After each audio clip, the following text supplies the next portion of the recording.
Mga kwento ni Felmo.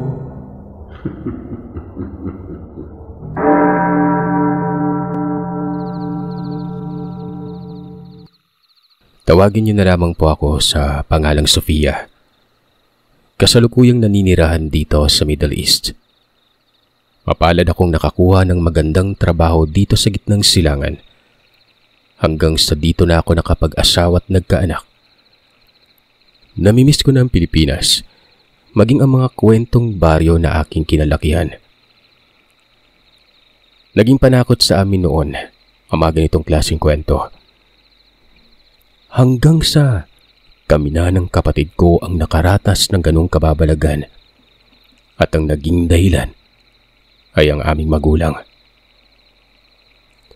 Para lubos na maunawaan ng mga kagiliw ang lahat ay hayaan mong isalaysay ko sa inyo ang buhay naming magpamilya bago pa man ang malagim naming karanasan. Nagtatrabaho ang aming magulang na sina Mama Mayana at Papa Rendon sa bentanang isda sa Jensen.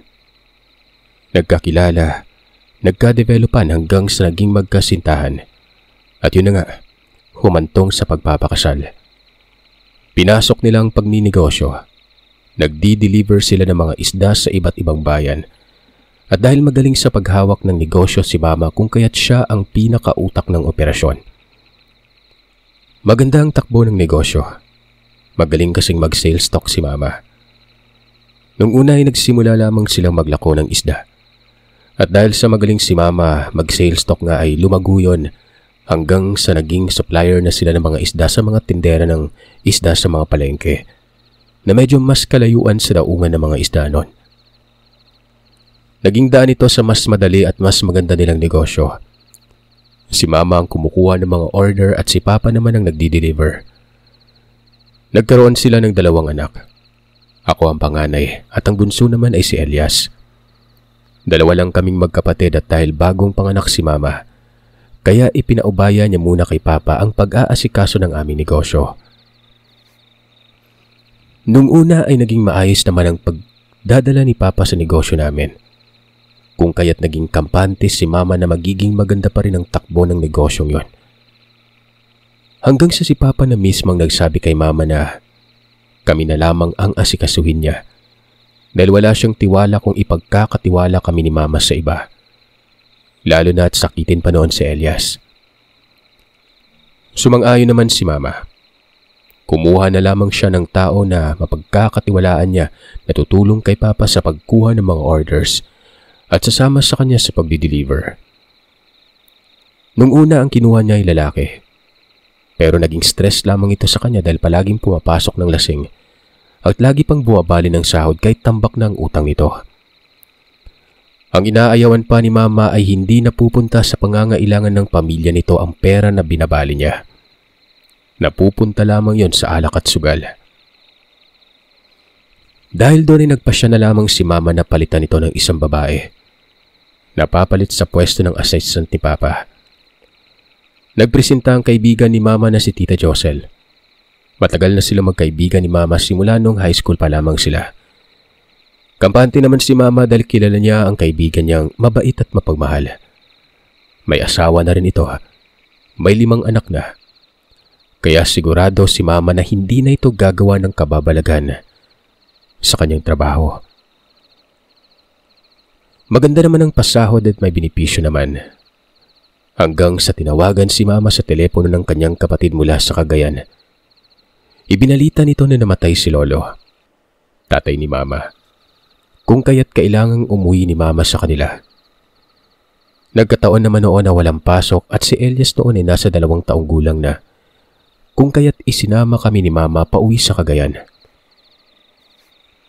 Tuwang-tuwa naman ako dahil sa matagal na akong hindi nakakapagbakasyon sa aking lolo at lola.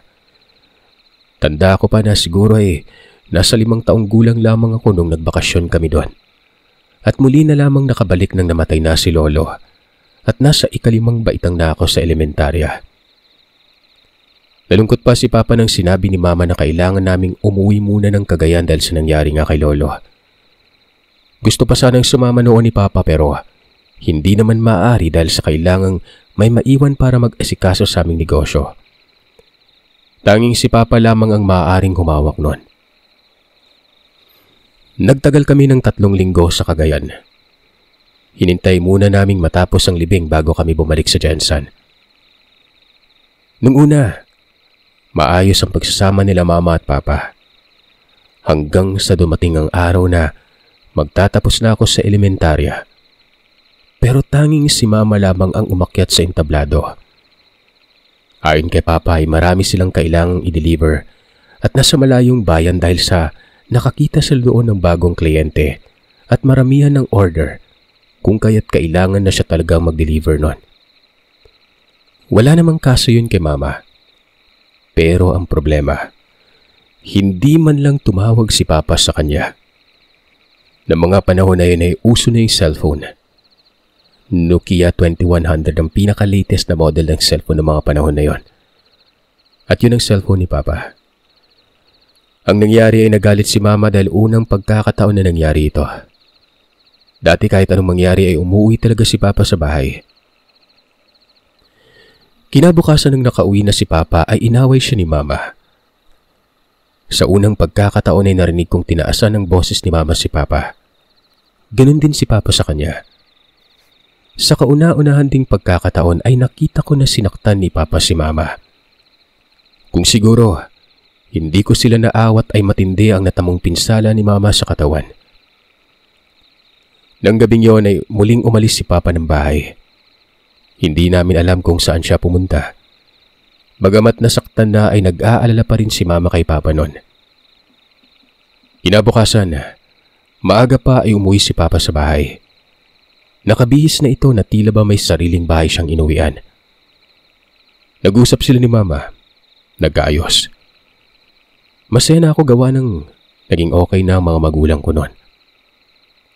Nang muling umalis si Papa para asikasuhin na naman ang aming negosyo ay tinawagan ni Mama si Tita Josel, ang matalik niyang kaibigan na sekretarya na ni Papa. Tinanong niya ito kung ano ang mga appointments ni Papa. Kung kumusta na ang negosyo at kung kailangan ba ng tulong niya kasi handang-handa na siyang muling bumalik sa pagtatrabaho. Malaki na si Elias at si Mama ay nagpaplano na magbukas ng ibang branch na ng aming negosyo at doon na lamang i-assign si Tita Josel noon. Maayos naman silang nag-usap na dalawa. At sa tingin ko noon ay napakaseryoso ni Mama habang kausap itong si Tita Josel. Pero sa tuwing tinitingnan ko siya, para bang may nakikita itong kung ano sa harap ng computer niya. Nang matapos na makipag-usap ni Mama kay Tita, ay doon na si Mama mas naging abala. Maraming tao ang kanyang kinausap sa telepono na tila ba naguguluhan siya sa kanyang nakikita noon.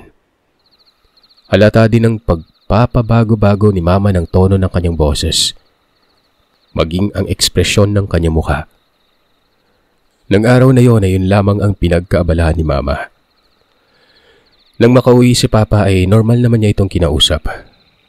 Muli siyang nagpaalam kay Papa na uuwi muna kami ng Cagayan. Dagdag pa ni Mama noon na baka magtagal kami doon ng 1 buwan.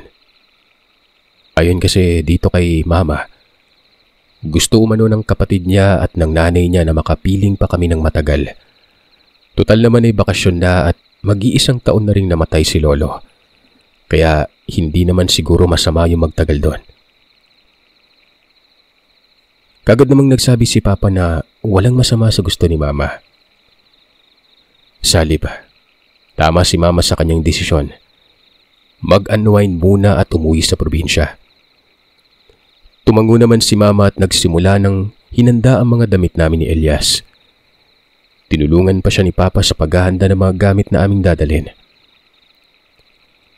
Isang araw lamang ang lumipas na mag-usap sina Mama ay inihatid pa kami ni Papa sa airport para sa aming flight patungong Cagayan de Oro. Maayos kaming nagpaalam kay Papa at ganun din naman ito sa amin. Walang naging problema sa biyahe at nakarating sa bahay ni Lola ng matiwasay. Pero hindi nagtagal si Mama sa lugar. 3 araw lamang siyang nanatili sa Cagayan. Kinausap niya si Lola at umuwi siya sa Jensen. Ayon sa kanya, ay may biglaan siyang kailangang ayusin ng mga papeles sa Jensen. Hindi pwedeng si Papa ang gagawa ng mga kailangan niyang gawin. Kailangan na personal niya itong asikasuhin. Gusto ko sanang sumama sa kanya at maiiwan na lamang kami sa bahay dahil may katulong naman kami doon. Pero sinabi ni Mama na nagbakasyon din ang katulong namin sa probinsya niya sa Bicol. Kaya walang maiiwan sa amin sa bahay para mag-alaga. Wala naman akong nagawa kundi ang umiyak na lamang. Muling bumalik si Mama sa Jensen at naiwan kami ni Elias sa pangangalaga ni Lola. Naging maayos naman ang pananatili namin sa poder ni Lola. Maliban na lamang sa may mga nakikita akong mga tao na animoy nagpapagamot kay Lola. Tinanong ko ang tiyuhin ko na bunsong kapatid ni Mama na si Tito Beltran kung anong ginagawa ni Lola nang minsang nakita ko siyang inoorasyonan ng isang babae. Dito ko nalaman na isa palang manggagamot ang aking Lola Flavia. Nagpapagamot sila kay nanay para mawala yung mga sakit na nararamdaman nila. Manggagamot yung lola nyo, sagot ni Tito. Umango na lamang ako kahit hindi ko lubusang maintindihan kung anong ibig sabihin ni Tito Beltran. Niyaya niya kami sa tabing dagat habang abala pa si Lola sa panggagamot. Mabilis naman kaming sumama sa kanya ni Elias. Malapit lang kasi sa dagat ang bahay nila Lola. Nasa 15 minuto lang ito kapag nilalakad. Pero dahil sa may tricycle si Tito Beltran kaya mabilis lang kaming nakarating sa tabing dagat noon. Nang hapon na yon ay pinadala kami ni Tito ng balde. Ayon sa kanya ay manghuhuli kami ng kabibe. Tumagal si Mama ng 1 linggo sa Jensen. Pagbalik niya ng Cagayan ay nagulat ako sa itsura niya. Marami siyang pasa, may sugat sa mukha at halatang wala siyang tulog. Umiiyak kami ni Lola habang nagtatanong kay Mama kung ano ang nangyari sa kanya. Maging ang kapatid ko na wala pang muwang ay umiyak nang nakita niyang sugatan ng mukha ni Mama noon. Si Tito Beltran ay galit na galit. Dalawa lang silang magkapatid ni Mama at ito pang nangyari sa kanya. Doon ko naalala yung unang beses na sinaktan ni Papa si Mama. Halos patayin niya rin si Mama at mabuti na lang ay naawat ko pa siya ng panahong yon. Ma, si Papa na naman ba yung may gawa niyan, Ma? Sinaktan ka ba niya ulit? Sunod-sunod na tanong ko kay Mama. Dahil sa mga tanong ko ay nabaling ang mga tanong ni Tito Beltran sa akin. Kung ano ang nangyari sa mga magulang ko. Kung kaya't ikinuwento ko kay Tito ang dahilan kung bakit nagkasakitan si Mama at Papa. Si Tito naman ay nagpakuyom ng kanyang palad habang inuusisa si Mama kung ano ang nangyari. Ayon kay Mama, nalaman niyang may relasyon ang aking tatay at si Tita Josel noon. Wala na rin umanong laman ang ipon nila para sa kinabukasan namin. Nalaman niya rin na balak ibenta ni Papa ang mga sasakyan na naipundar nila ni Mama na ginagamit sa pag-deliver ng mga isda. Nahuli niya daw yung mga ito. Nagpang-abot sila ni Tita Josel. Nasaktan niya ito. Kaya siya yung pinagbalingan ni Papa noon. Sinabi niya rin na halos patayin siya ni Papa sa bugbog. Nabot niya ang malaking flower vase sa sala namin kung kaya't nampas niya yun sa ulo ni Papa na naging dahilan para mabitawan siya at nakatakbo palayo. Kagad siyang nakasakay kung kaya't hindi na siya nahabol pa ni Papa noon. Ayon kay Mama, binalak niyang sa barko na lamang sumakay pero nalaman niyang hindi siya magiging ligtas sa pantalan dahil hindi ganun kahigpit ang seguridad sa barko. Kung kaya't kahit malang tiket noon, nag-eroplano siya. Maging ligtas lamang siya at makauwi pa ng Cagayan noon. Pagkatapos ng lahat-lahat ng araw na yon, pinagpahinga na muna si Mama. Buong araw at gabi siyang natutulog.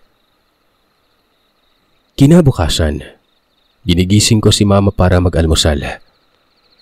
Nakita kong nanginginig siya kaya kaagad kong tinawag si Tito Beltran. Dali-daling dinala ni Lola at Tito si Mama sa ospital. Kami naman ni Elias ay naiwan sa bahay. Kinuha ko yung cellphone at tinawagan ko si Papa. Pinaalam ko sa kanya na dinala namin sa ospital si Mama. Pero ang tanging sinagot ni Papa sa akin ay, "Umalis silang lahat? Sinong nag-aalaga sa inyo ng dalawa ni Elias? Siguro ay dahil hindi pa ako mulat sa mga ginawa ni Papa. Kung kaya't maayos ko naman siyang sinagot na kaming dalawa lamang ni Elias ang naiwan. Pero nasa maayos kami. Nang narinig ko ang boses ni Tita Josel na tinatawag si Papa na Han. Doon na parang sumikip ang dibdib ko at mabilis ko nang pinutol ang tawag. 4 na oras ang hinintay namin ni Elias bago nakauwi si Tito at Lola Flavia. Malungkot nilang ibinalita sa amin na wala na si Mama. Nagkaroon siya ng kaso ng pagkabuo ng dugo sa utak. Sanhi ng malakas na paguntog na naging sanhi ng kanyang kamatayan. Dahil sa nangyari ay nakita ko kung paano nabuo ang galit sa mga mata ni Lola. Si Tito Beltran, nagwawala nun.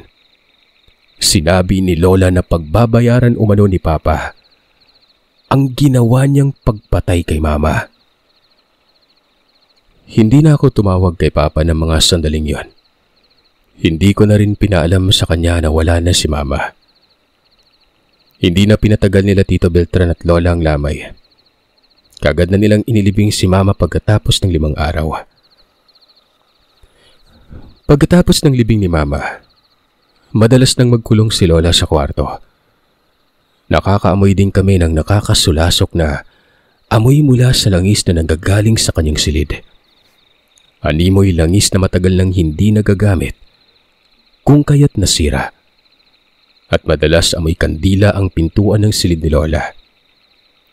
Hindi niya na rin kami pinahihintulutan na pumasok sa kanyang silid noon. Siguro ay nasa 3 araw niya yung ginawa. Hanggang sa dumating si Papa sa Cagayan.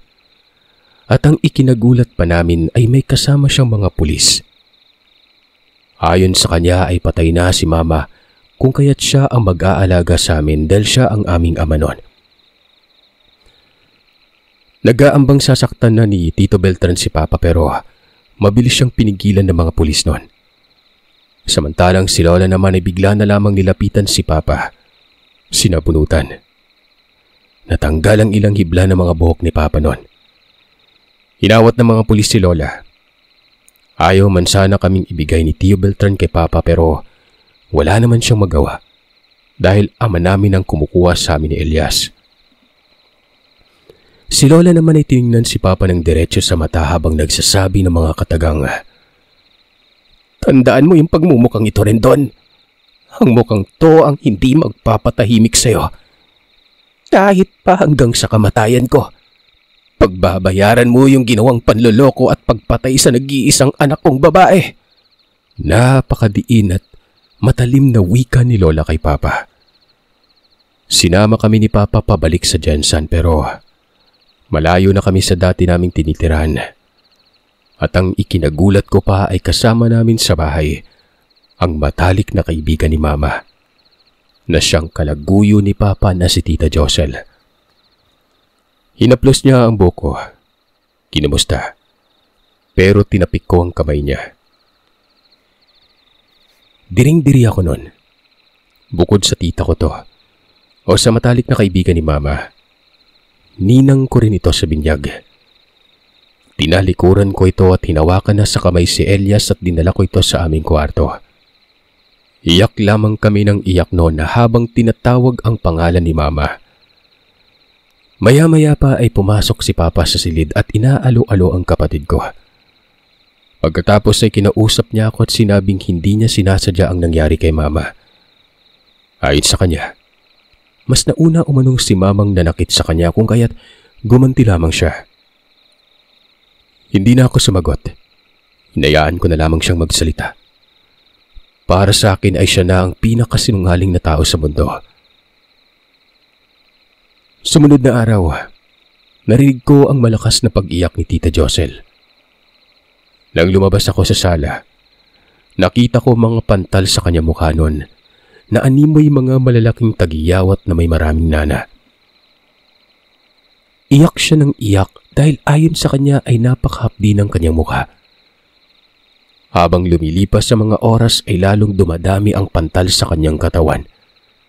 Namumuo yun at para bang gumagalaw-galaw pa. Kung paano yun nangyari, hindi ko alam. Parang may matinding sakit na dumapo sa kalaguyo ni Papa. Si Papa, nakaramdam ng panghihilo ng sumapit ng takip silim. Kasunod nito ay ang kanyang pagsusuka at walang tigil na pabalik-balik sa palikuran. Hanggang sa walang ano-ano ay unti nang lumobo ang kanyang tiyan na siyang kinatakutan namin ni Elias noon.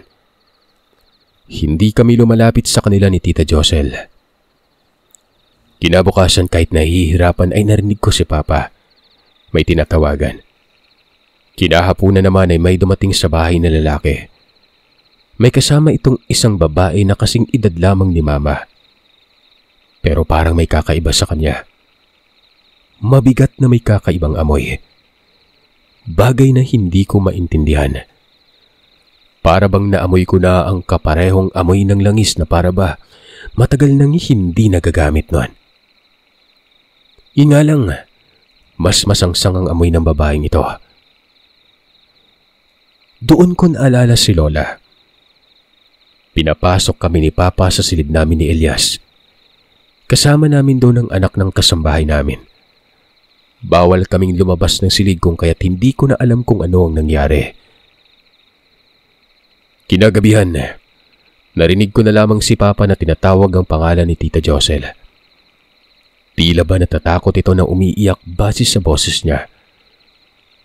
Hanggang sa pumasok ang kasambahay namin na si Manang Olivia sa silid kung saan kami naroroon ni Elias. "Sofia, patay na ang Tita Josel niyo." Pagbibigay alam niya sa amin noon. "Namatay din mama namin sa bugbog ni Papa, Manang. Hindi man lamang nalungkot o umiyak si Papa." Masama pa rin ang loob na pagkikwento ko kay Manang Olivia. Napatutup si Manang Olivia ng kanyang bibig nang narinig niya ang sinabi ko sa kanya. Habang ako ay tumutulo na lamang ang luha ko na walang boses noon. Niyakap kami ni Manang Olivia. Ramdam ko na maging siya man ay umiiyak at nalulungkot sa pagkawala ng aming ina. Sinabi niya sa amin ni Elias na hindi niya kami papabayaan. Aalagaan niya kami kagaya ng pag-alaga ni Mama sa kanya nung minsan siyang nagkasakit habang nagtatrabaho siya sa amin nung buhay pa si Mama. Tumango na lamang ako sa sinabi ni Manang Olivia. Ilang sandali pa ay niyaya niya nang lumabas ng silid ang kanyang anak na si Carmi. Kukuha sila ng pagkain sa kusina para dalhin sa silid namin ni Elias noon. Kumain kami na makapagpadala na sila ng pagkain sa silid. Habang si Carmi naman ay panay ang silip sa labas noon. Kung kaya't tinanong ko siya kung ano na ang nangyayari. Ayon sa kanya ay tahimik ang sala. Nasa silid ni Papa ang mga tao at tila ba mga abala ang mga ito. Nakisilip ako sa pintuan. Ilang sandali pa ay lumabas na yung lalaki at yung babae kanina. Pinuntahan niya kami at sinabihan na isarado namin ang pinto at manatili lamang kami sa loob ng silid. Huwag kaming lumabas hanggat hindi kami sinasabihan ni Manang Olivia na pwede nang lumabas noon. Sumunod naman si Carmi at mas pinili na lamang naming manood ng TV. Naisipan kong tawagan si Tito Beltran kaya kinuha ko yung cellphone ko sa loob ng bag na dala pa namin mula sa Cagayan. Nang mahanap ko na ay kaagad kong tinawagan ito. Mabuti na lamang at nailagay pa noon ni Mama ang numero ni Tito sa cellphone. Bili niya kasi sa amin dati na kapag wala na kaming mahingian ng tulong. Isa si Tito Beltran sa mga taong pwede naming tawagan at mahingian ng tulong noon. Halatang malungkot ang boses ni Tito nang sinagot nito ang tawag ko. Pero nang marinig niya ang boses namin ni Elias sa kabilang linya, tila nabuhayan ito. Kinamusta niya kami at tinanong kung paano kami tinatrato ni Papa at ng kanyang kalaguyo. Kinuwento ko kay Tito Beltran ang lahat. Na maayos ang kalagayan namin ni Elias, na namatay si Tita Josel at si Papa ay kasalukuyang nasa kanyang silid simula kahapon. Tinanong siyempre ni Tito kung anong nangyari kay Josel kung bakit siya namatay. Sumagot naman ako nang hindi ko alam kung anong nangyari sa kanya. Nakita ko lang na tinubuan siya ng bukol sa katawan na tila ba gumagalaw-galaw at maraming nananon. Samantalang si Papa naman ay sumakit ang kanyang ulo at lumulobo ang kanyang tiyan. Saglit na natahimik ang kabilang linya. Ilang sandali pa ay tinanong ako ni Tito Beltran kung sino ang nag-alaga sa amin ni Elias. Sabi ko naman si Manang Olivia, yung dati naming kasambahay. At ang anak naman ito na si Carmi na noon ay 6 na taon ang tanda niya sa akin. Sinabihan ako ni Tito Beltran na huwag na muna kaming lumabas ng silid noon. Hintay na lamang namin si Manang Olivia kapag may kailangan kami. Hindi naman kami mahihirapan kapag palikuran ang kailangan namin dahil sa may palikuran naman kami sa loob ng silid. At ang kailangan lamang namin ay ang pagkain at tubig na inumin. Hindi na nagtagal ang aming pag-uusap ni Tito Beltran. Ayon sa kanya ay kailangan niya munang umalis dahil may kailangan siyang asikasuhin. Sinabi ko kay Tito na gusto ko sanang kausapin si Lola. Pero ayon kay Tito, abala pa si Lola at hindi pa siya maaaring istorbohin ng mga oras na yon. Hayaan mo, kapag hindi na busy ang Lola, tatawag ako kaagad para makausap niyo siya ha. Nakipaglaro na lamang ako kay Elias na mayat maya ang pagtawag kay Mama. Hindi ko alam kung paano ko ipapaliwanag sa kapatid ko na hindi na namin makakasama si Mama. Mabuti na lang nandun si Ate Carmi. Siya ang kumakausap kay Elias at umaaliw para mawala ang isip ni Elias kay Mama. Maya-maya pa ay pumasok si Manang Olivia. May dalang merienda at sinabi niya rin sa amin na may dumating na taga-punerarya at kinuha na ang bangkay ni Tita Josel. Habang si Papa naman ay nasa loob pa rin ng kanyang silid, patuloy na ginagamot. 3 araw kaming nanatili sa silid na yon. Sa ika-4 na araw, umagang-umaga pa lamang ay nakatanggap ako ng tawag. Si Tito Beltran. Malungkot ang boses niya habang binabalita. Nawala na si Lola Flavia. Tinanong ko kung ano ang nangyari nun. Sinabi niya sa akin na patay na si Lola. Nadatnan niya ito sa silid ni Mama na wala ng buhay. Ang silid kung saan kami natutulog sa tuwing umuuwi kami sa Cagayan. Habang kausap ko si Tito ay bumukas ang pintuan ng silid nun.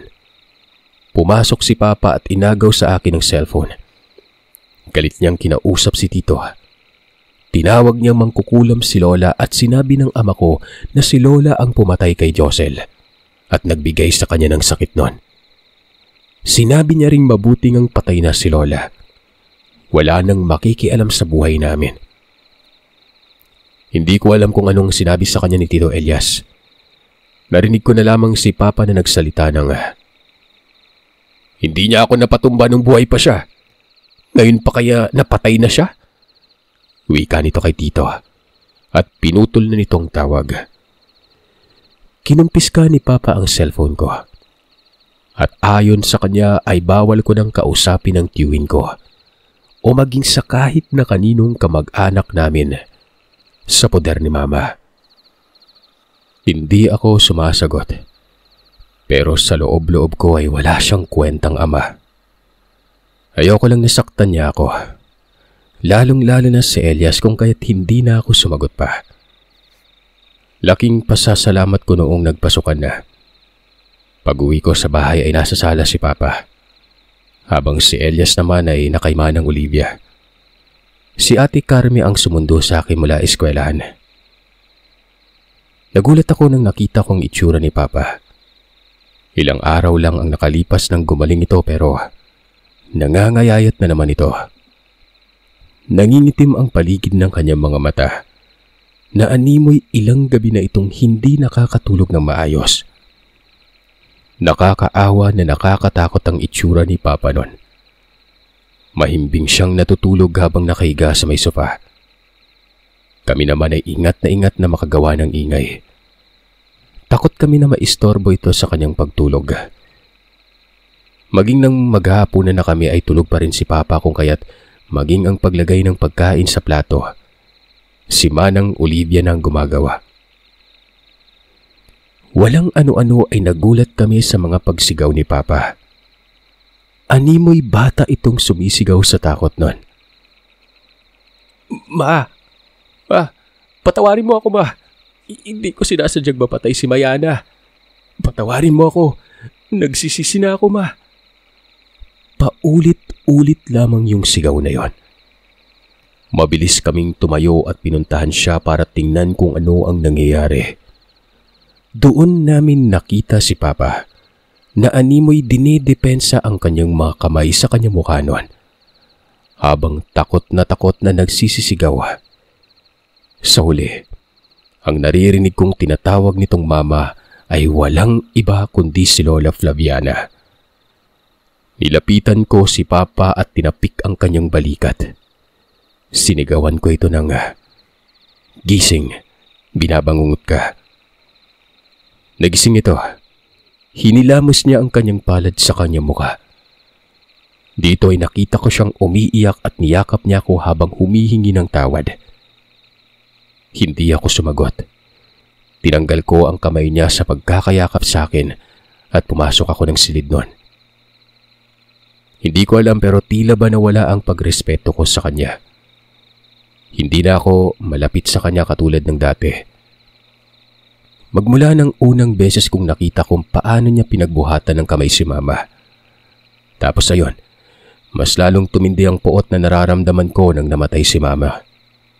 Sa isip-isip ko ay siya ang pumatay sa ina ko. Maging kay Lola, naiisip ko na siya ang may kagagawan nun. Ang paulit-ulit na pagsisisigaw ni Papa ay nagpatuloy. Minsan ay sa hating gabi o di kaya ay nasa madaling araw. Hanggang sa tuluyan na siyang nawala sa kanyang sarili. Nagsasalita na itong mag-isa. Inuutusan niya akong kausapin si Lola Flavia at paalisin sa harapan niya. Sinasabi niyang nakakatakot si Lola. Napapatayin siya nito. Hanggang naging istorbo na siya sa aming kapitbahay noon. Nawala ng tuluyan sa sarili si Papa. Tinanong ako ng kapitan kung may alam ba akong kamag-anak namin na pwedeng mag-alaga sa amin ni Elias. Naisip ko si Tito Beltran. Hinanap ko yung cellphone na kinuha ni Papa pero hindi ko na yun nakita pa. Magpaganon pa man ay sa ulo ko yung cellphone ni Tito, yung number. Hiniram ko yung cellphone ni Ate Carmi at yun ang ginamit ko para tawagan si Tito. Isang araw lamang nakalipas nang dumating si Tito sa Jensen para sunduin kaming dalawa ni Elias. Si Papa ay tuluyan ng pinasok sa mental hospital. Dahil sa trauma na pinagdaanan namin ni Elias ay minabuti ni Tito na ipasuri muna kami sa doktor. Tumagal yon ng 2 linggo. Sa tulong naman ng DSWD ay nailipat kami sa Cagayan sa pangangalaga ni Tito. Muling naging payapa ang pakiramdam ko nang makauwi na kami sa Cagayan. Si Tito Beltran at Tita Fanny na noon ay nobya pa lamang ni Tito Beltran, yung nag-alaga sa amin. Sa Cagayan na ako nakapagtapos ng high school at college. Nang nakatapos ako ng pag-aaral ay binalikan ko si Papa sa Jensen para sana dalawin.